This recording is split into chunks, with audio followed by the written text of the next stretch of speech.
Okay, the world has a lot of problems going, and we need to meet up and talk about Western unity and Western protection. Of course, of course.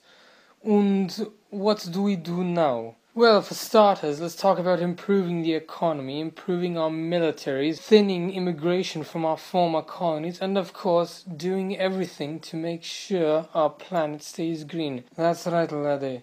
Since we're all at the table, let's get to it. Hold on, wait. Where is America? Wait, hold on. I got this.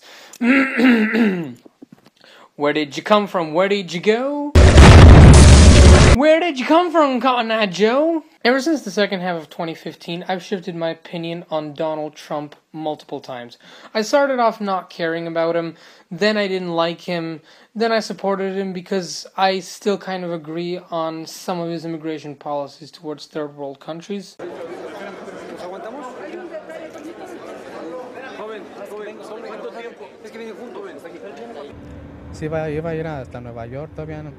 Then after that, I didn't support him because he had become too populist, and after he got elected, I didn't care for him. However, I kind of started changing my attitude after today's quote. I am fighting every day for the great people of this country. Therefore, in order to fulfill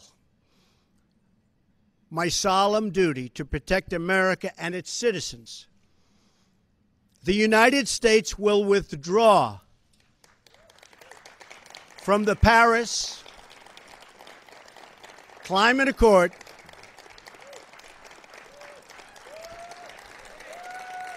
Thank you.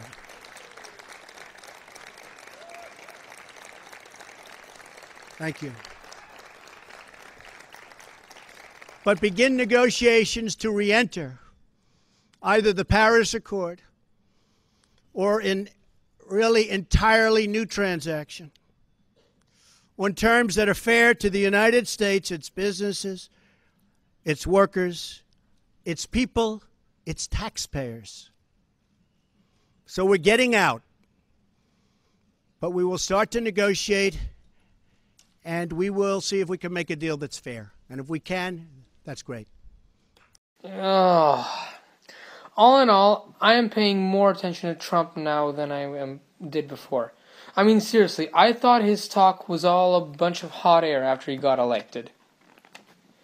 2 years ago at the Paris conference, 195 countries, which is pretty impressive actually, managed to get together and agree to cut down on CO2 emissions in order to help the planet become better. Unlike other climate meetings in the past, each country set their own goal to help make the world greener. China, for example, has vowed to spend more on renewable energy, most notably windmills, and is moving towards the desire to meet all its energy needs from renewable sources by 2030.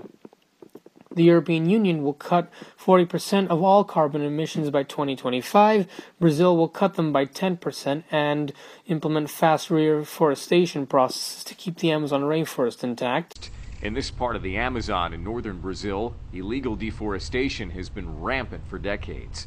40 years ago, many farmers were encouraged to relocate to this region, a move which is actually proving beneficial to the environment. Miguel Calvi left the southeast of Brazil to set up a small farm here. Everyone who comes here does as they please. They don't think about tomorrow. And now we have to repair the damage. Miguel is now working on a reforestation program. He's planted banana and mahogany trees and is also growing cocoa on this small plot of land. An NGO specializing in governmental research is backing the project and advising him on how best to redevelop the forest. If I plant 1,000 or 2,000 of these trees, I'll have a quiet retirement in 20 years, but my children and grandchildren could really profit from it in 30 or 40 years. The reforestation program has encouraged farmers in the Amazon to grow coca. It grows fast and brings quick results, discouraging farmers from adopting more destructive forms of agriculture. Sebastião Augusto of Para University says the only problem is that coca trees need shade to grow properly.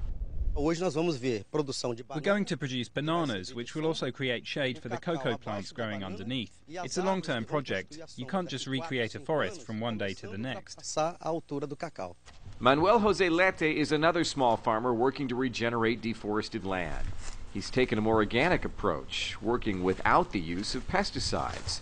Those efforts are part of Brazil's bigger fight against illegal logging, and the results are promising.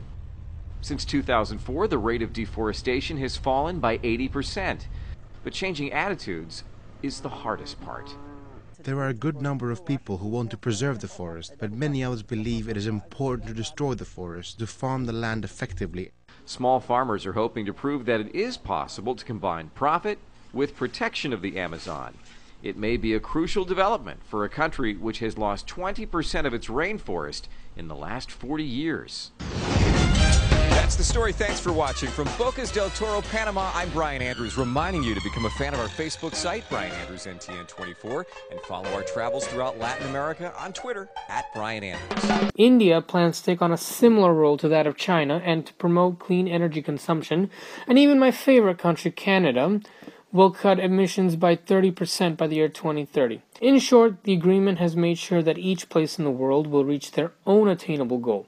Western countries and other wealthy nations have pledged about $100 billion each in public and private investment by 2020 so that all countries all over the world can reach their climate goals in implementing more sources of renewable energy.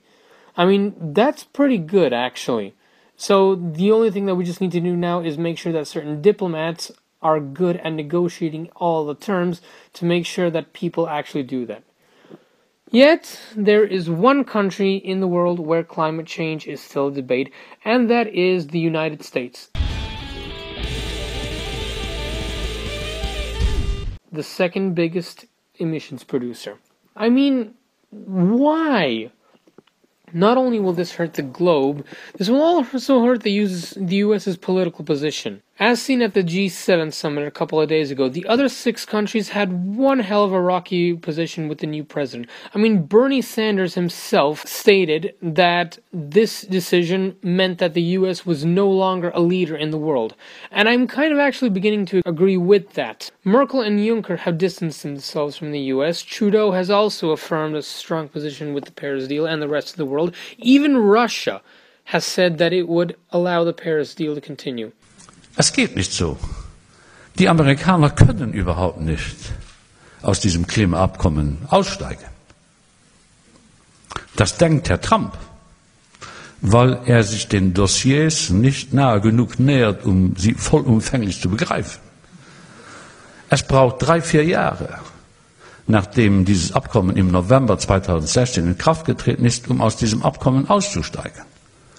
Also diese Vorstellung, ich bin Trump, ich bin Amerikaner, America first und ich mache mich jetzt von der Bildfläche, das wird nicht stattfinden. Das haben wir versucht, in klaren deutschen Hauptsätzen auch Herrn Trump in Taormina zu vermitteln. Wie es scheint, ist der Versuch nicht gelungen. Aber Gesetz ist Gesetz und daran müssen sich einige halten. Nicht alles, was Gesetz ist und nicht alles, was in internationalen Vereinbarungen steht, ist Fake News.